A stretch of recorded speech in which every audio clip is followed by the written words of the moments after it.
Hi guys, this is Pragya Singh. Welcome back to my channel. जैसा कि आप सभी जानते हैं, हम नाइलेट ओ लेवल के कोर्स को पढ़ रहे हैं, जिसमें हम थर्ड मॉड्यूल पाइथन को पढ़ रहे हैं और पाइथन की लेक्चर सीरीज़ को हम आगे बढ़ाते हैं, जिसमें हम फर्स्ट चैप्टर पढ़ रहे हैं और फर्स्ट चैप्टर का फोर्थ पॉइंट है, जिसका नाम प्रोग्रामिंग लैंग्वेजेस है।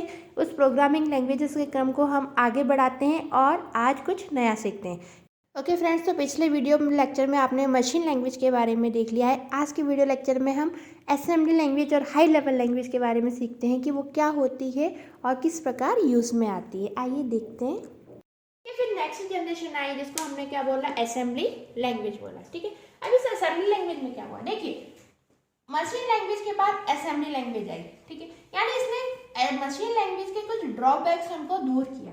ठीक है, अब हम थोड़ा सा देखते हैं। मशीन लैंग्वेज में आपने क्या देखा, जब आप इनपुट दे रहे हो मशीन लैंग्वेज में, तब आपको किस भाषा में देना पड़ रहा है इनपुट, पूरी मशीन की भाषा ही लिखनी पड़ रही है, यानी आपको बाइनरी लैंग्वेज में ही सारा काम करना पड़ रहा है। आपको बाइनरी लैंग्वेज ही लिखनी पड़ रही है उस टाइम पे। ठीक है, और आपको प्लस माइनस इनके लिए भी क्या याद रखने पड़ रहे हैं, कोड याद रखने पड़ रहे हैं। ठीक है, और यही आप इनपुट डायरेक्ट प्रोसेसर को देते हो।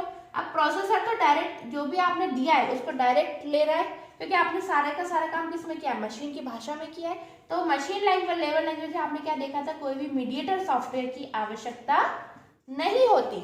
ठीक है, और इसको प्रोसेसर डायरेक्ट एग्जीक्यूट कर रहा है और आंसर दे रहा है। लेकिन ये काम बहुत टफ होता था, तो आगे टाइम बढ़ा और कौन सी लैंग्वेज आ गई हमारे पास, असेंबली लैंग्वेज। असेंबली लैंग्वेज ने क्या किया, असेंबली लैंग्वेज ने हमको कुछ कोड दे दिए। कोड कैसे दे दिए, जैसे कि आप बाइनरी लैंग्वेज तो आपको लिखनी ही होती थी, लेकिन आपने कुछ कोड दे दिए, जैसे आपने कहा 2 और 3, इनको आपको एडिशन कराना है, तो एडिशन का जो आपने कोड लिखा है 0001, ये लिखने की आवश्यकता नहीं है। अब आप इसको डायरेक्ट क्या लिख सकते हो, यहाँ पे आप लिख सकते हो इसकी जगह ऐड। ठीक है, आपको यदि सब्ट्रैक्शन करना है तो आप सिर्फ यहाँ पे लिख सकते हो SUL, मल्टीप्लीकेशन करना है तो आप डायरेक्ट लिख सकते हो MUL।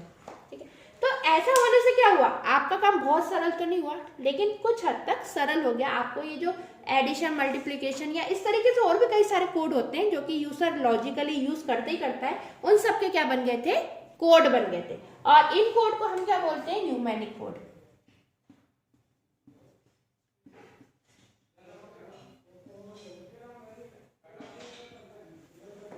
ठीक है, इनको हम क्या बोलते हैं, न्यूमेरिक कोड।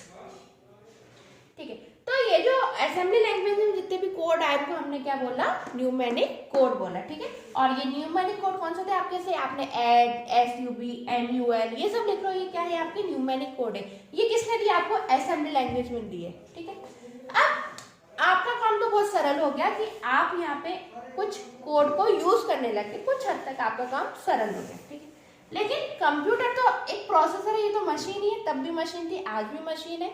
ठीक है, इसमें क्या है, ये आपने जो MUL लिखा है या आप यहाँ पे ADD ऐड लिखते हो। अब कंप्यूटर ये ऐड MUL कुछ नहीं समझता, कंप्यूटर तो आपकी बाइनरी लैंग्वेज को बहुत अच्छे से समझ रहा है। ठीक है, तो अब कंप्यूटर को बताना तो पड़ेगा कि ऐड का मतलब क्या है।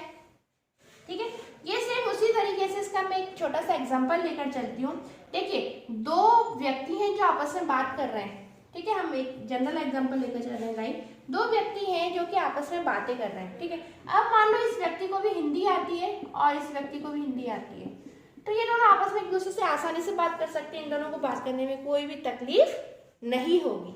ठीक है, तो यही हाल आपका कब था, मशीन लेवल लैंग्वेज में। मशीन लेवल लैंग्वेज में जो यूजर है, जो कंप्यूटर के द्वारा काम कर रहा है, उसको मशीन की भाषा आती है और मशीन को तो मशीन की भाषा आती है।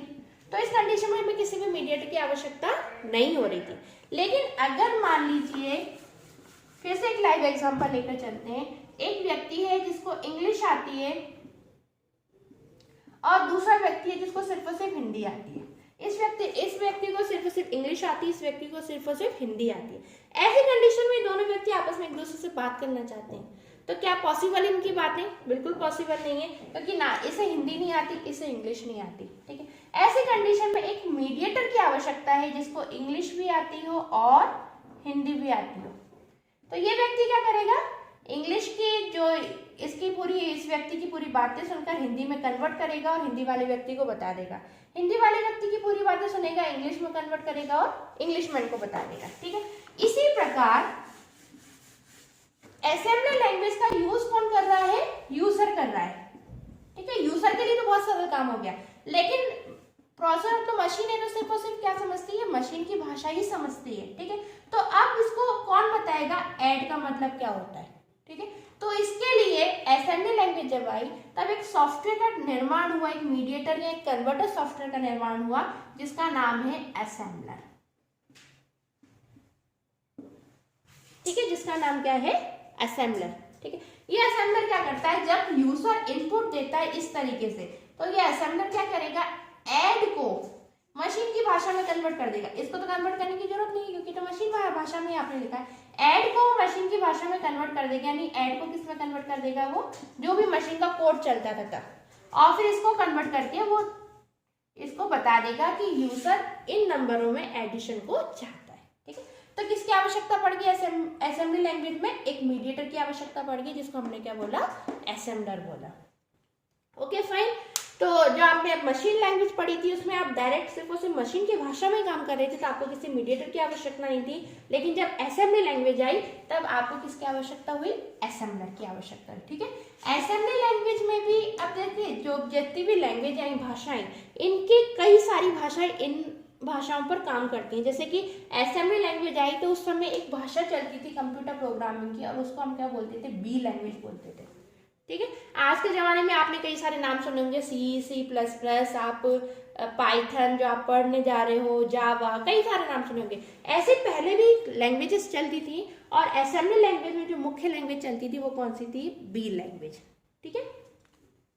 नाउ हम आगे बढ़ते हैं, ठीक है। फिर असेंबली लैंग्वेज के बाद टाइम आगे बढ़ा और उसमें कौन सी लैंग्वेजेस आ गई आपकी, हाई लेवल लैंग्वेज, ठीक है फ्रेंड्स। तो जैसे असेंबली लैंग्वेज के बाद टाइम आगे बढ़ा तो एक न्यू लैंग्वेज आई जिसको बोलते हैं हाई लेवल लैंग्वेज। अब इसने क्या किया, आपकी असेंबली लैंग्वेज में कुछ ड्रॉबैक थे उनको भी क्या कर दिया, हटा दिया हाई लेवल लैंग्वेज में, ठीक है। हाई लेवल लैंग्वेज में क्या किया, देखिए जैसे कि आप असेंबली लैंग्वेज अभी देखते हुए आए हो, उसमें आपको क्या देना पड़ता है, मशीन के कोड देने होते थे, ठीक है, इस तरीके से, ठीक है। और असेंबली लैंग्वेज में आपने देख ही लिया कि आप कुछ न्यूमेरिक कोड देते थे, और इस न्यूमेरिक कोड को बदलने के लिए यहाँ पे एक कन्वर्टर की आवश्यकता होती थी, ठीक है, एक मीडिएटर या एक कन्वर्टर की आवश्यकता होती थी सॉफ्टवेयर की। और असेंबली लैंग्वेज में अभी आपने देखा किसकी आवश्यकता होती थी, असेंबली लैंग्वेज की, ठीक है। तो उस असेंबली लैंग्वेज के कई सारे ड्रॉबैक्स खत्म किए, और खत्म करके कौन सी लैंग्वेज का जनरेट हुआ, एक न्यू लैंग्वेज जनरेट हुई, जिसको हम बोलते हैं हाई लेवल लैंग्वेज, ठीक है। हाई लेवल लैंग्वेज ने हमारा काम और भी सरल कर दिया। अब आप डायरेक्ट, आपको ना तो न्यूमेरिक कोड याद रखने की जरूरत है, ना इस तरीके से बाइनरी लैंग्वेज को याद रखने की जरूरत है। आप अब डायरेक्ट अपना काम नॉर्मल लैंग्वेज में कर सकते हो, ठीक है। अभी 2+3 तो मैं एग्जांपल आपको दे रही हूँ, बाकी बहुत ही सरल हो गया। और भी आप मतलब डायरेक्ट प्रिंट लिख सकते हैं, मैसेज लिख सकते हैं, डायरेक्ट अपने इनपुट वगैरह दे सकते हैं। वो कैसे देंगे वो तो हम प्रोग्रामिंग के थ्रू देखेंगे, बट मैथमेटिकल से तो आप सभी लोग फैमिलियर हो गए, इसलिए मैं मैथमेटिक्स के सिर्फ एक छोटे छोटे आपको एग्जाम्पल दे रही हूँ, ठीक है। तो हाई लेवल लैंग्वेज ने बहुत सरल काम कर दिया। आप डायरेक्ट 2 लिखो, प्लस लिखो, 3 लिखो, ऐसा कि आप कैलकुलेटर में आजकल यूज करते ही हो, ठीक है। वो कैलकुलेटर आपका नए जमाने का ये हाई लेवल लैंग्वेज में ही बना हुआ सॉफ्टवेयर है, आप लोग उनको कंप्यूटर या मोबाइल पे भी यूज करते होगे, ठीक है। तो इसमें क्या होता है, आप डायरेक्ट 2+3 बोलते हो, ठीक है। अब आपने तो सीधे 2+3 दिया, लेकिन कंप्यूटर वो आज भी, कल भी मशीन था, आज भी मशीन है, ठीक है। प्रोसेसर जो कंप्यूटर के अंदर प्रोसेसर प्रोसेस करता है, वो ना 2 समझता, ना 3 समझता, ना वो प्लस समझता, ठीक है। प्रोसेसर आज भी मशीन है, और वो 2 को सिर्फ और सिर्फ क्या समझता है, इस तरीके से ही समझता है। तो अब बात ये आती है कि अब प्रोसेसर को कौन बताएगा कि ये 2 का तुमको बाइनरी नंबर, मतलब ये 2 है जिसका तुम बाइनरी नंबर ये लिखो, 3 है उसका बाइनरी नंबर ये लिखो। तो इसके लिए हाई लेवल लैंग्वेज में भी कन्वर्टर सॉफ्टवेयर का यूज होता है, और वो कन्वर्टर सॉफ्टवेयर कहलाते हैं आपके कंपाइलर और इंटरप्रेटर, ठीक है। कंपाइलर एंड इंटरप्रेटर, यानी 2 मीडिएटर सॉफ्टवेयर यूज होते हैं जो कि कंपाइलर और इंटरप्रेटर कहलाते हैं। हम आगे की वीडियो लेक्चर पढ़ेंगे कंपाइलर और इंटरप्रेटर क्या होता है, क्या इन दोनों में डिफरेंस है, ठीक है। अभी सिर्फ हम जान रहे हैं कि हाई लेवल लैंग्वेज में आपका मीडिएटर सॉफ्टवेयर आया जिसमें कंपाइलर और इंटरप्रेटर आए, ठीक है। अभी कंपाइलर और इंटरप्रेटर क्या करते हैं, कंपाइलर और इंटरप्रेटर जो भी यूजर ने अपनी हाई लेवल लैंग्वेज में जो भी डाटा लिखा है, जो भी चीजें लिखी है, उन सारी के सारी चीजों को कन्वर्ट करेंगे किस फॉर्म में, मशीन लैंग्वेज में, ठीक है। ये कन्वर्ट करेंगे 2 को इस तरीके से, 3 को इन्होंने कन्वर्ट किया, देन इन्होंने जो भी ऐड का कोड होता था मशीन लैंग्वेज में आप देखते हुए आए हो उसमें कन्वर्ट किया, और इतना कुछ कन्वर्ट करने के बाद इसने ये सारी चीजें किसको दे दी, प्रोसेसर को दे दी, ताकि प्रोसेसर यूजर के द्वारा दिए गए इनपुट को क्या कर सके, प्रोसेस कर सके, ठीक है। अच्छा, ये आप लोग कहते हो कि हमें पता ही नहीं चलता कन्वर्ट कब हो गया। कंप्यूटर का काम इतना नैनो सेकंड में होता है, इतना जल्दी होता है कि आपको पता ही नहीं चलता। फटाफट आपसे नंबर लेके तुरंत ही कन्वर्ट कर देता है, कन्वर्ट करके किसको दे देता है, ये प्रोसेसर को देता है, और प्रोसेसर अब कन्वर्ट करेगा, जो भी आपने डाटा दिया उस डाटा को कन्वर्ट करेगा, है ना। आपने बोला कि हमें एडिशन करवाना है, एडिशन करवाया, एडिशन करवाने के बाद जो भी आंसर आया प्रोसेसर ने अपने अंदर आंसर स्टोर किया, ठीक है, अपनी मेमोरी में। अच्छा, प्रोसेसर को हर चीज को स्टोर करने के लिए एक मेमोरी की आवश्यकता हो रही है, ठीक है। ये क्या कर रहा है, इसकी मेमोरी के अंदर ही स्टोर हो रहा है। जैसे फॉर एग्जाम्पल हमारा एग्जाम्पल ले लें ह्यूमन बीइंग का, तो जैसे कि आपको टीचर बोलता है कि 2+3 का जोड़ करो, तो आप वो 2+3 कैसे जोड़ कर पाते हो। बेसिकली क्या होता है, हमारी ह्यूमन बीइंग की जो मेमोरी होती है उसमें भी क्या होता है, ऐसे छोटे छोटे सेल्स से मिलकर बनी होती है, ठीक है। तो जब आपसे टीचर कहती है कि 2 और 3 को जोड़ो, तो आपने ध्यान दिया होगा आपके दिमाग में कहीं ना कहीं 2 स्टोर होता है, आपके दिमाग में कहीं ना कहीं 3 स्टोर होता है, और आप 2 और 3 को जोड़ते हो, ठीक है। आपको जोड़ना सिखाया गया है, मैडम ने से लॉजिक सिखाए गए हैं पहले, है ना। आपके टीचर ने, आपके पेरेंट्स ने आपको प्लस करना सिखाया होगा, उस लॉजिक के आधार पे आप 2 और 3 को जोड़ते हो और अपने दिमाग में कहीं ना कहीं 5 आंसर फिट कर लेते हो, और उसके बाद दिमाग में तो स्टोर हो गया 5, लेकिन आप जब तक मुंह से नहीं बोलोगे कैसे पता चलेगा कि आपने कैलकुलेशन कर लिया अपने दिमाग में, तो आप फिर उसको आउटपुट के द्वारा अपने माउथ से, अपने मुंह से आंसर देते हो 5। यही होता है बेसिकली सारी चीजें, ठीक है। तो जिस तरीके से आपके टीचर ने आपको प्लस माइनस जोड़ घटाव सब चीजें सिखा दी थी, आपके दिमाग में स्टोर है, ऐसी कंप्यूटर में के प्रोसेसर में भी एक लॉजिकल यूनिट, जब प्रोसेसर बनता है उस समय ऐसी लॉजिकल यूनिट स्टोर कर दी जाती हैं, जिसमें सारी चीजें होती हैं कि इसको किस तरीके से प्लस करना है, किस तरीके से माइनस करना है। एक मशीन है, ठीक है। अब इसको जैसे आपके टीचर ने आपको सिखाया वैसे तो सिखाया नहीं गया होगा, इसको इसकी मशीन की भाषा में सारी चीजें सिखाई गई होंगी, ठीक है। इसलिए प्रोसेसर मशीन की भाषा ही समझता है, ठीक है। इसी भाषा का यूज करके इसके अंदर कई सारे इंस्ट्रक्शंस फिट किए गए हैं। फाइन, समझ में आ गया। तो जो आपका प्रोसेसर है इसके अंदर भी क्या होते हैं, छोटे छोटे सेल्स, मेमोरी के सेल्स बने होते हैं, ठीक है। और इन सेल्स के अंदर इस पूरा के पूरा डाटा क्या हो जाता है, कहीं ना कहीं जाके स्टोर हो जाता है। फाइन, समझ में आई आपको ये वाली बात, ठीक है। अब प्रोसेसर के अंदर डाटा आ गया कितना, 5। अब यदि प्रोसेसर आपको 1018 दिखा दे तो आप समझ ही नहीं पाओगे, आप तो कहोगे इसने तो 2 और 3 का आंसर हमको 101 दे दिया, जबकि 101 नहीं है। प्रोसेसर की भाषा में ये क्या है, ये 5 का कोड है, ठीक है। तो अब प्रोसेसर फिर से यूज होता है इसमें इंटरप्रेटर, और इंटरप्रेटर क्या करता है, आपकी जो लैंग्वेज है उसको किस में कन्वर्ट कर देगा, ह्यूमन लैंग्वेज में, यानी 101 को कन्वर्ट करके ह्यूमन लैंग्वेज में, और आउटपुट आपको शो करा देगा, ठीक है। यानी आपको 5 आउटपुट शो करा देगा। ओके फाइन, तो समझ में आया।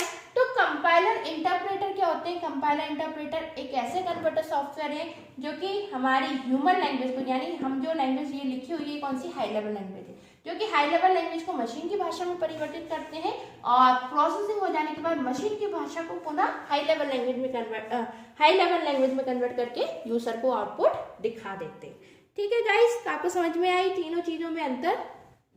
ओके फ्रेंड्स, तो और हाई लेवल लैंग्वेज के कुछ एग्जांपल ऐसे कि आपने सुना होगा सी लैंग्वेज के बारे में, सी लैंग्वेज, C++, जावा, फॉर्ट्रेन, इस तरीके की लैंग्वेज जो आजकल यूज़ में आती हैं, ये है हमारी हाई लेवल लैंग्वेज, ठीक है।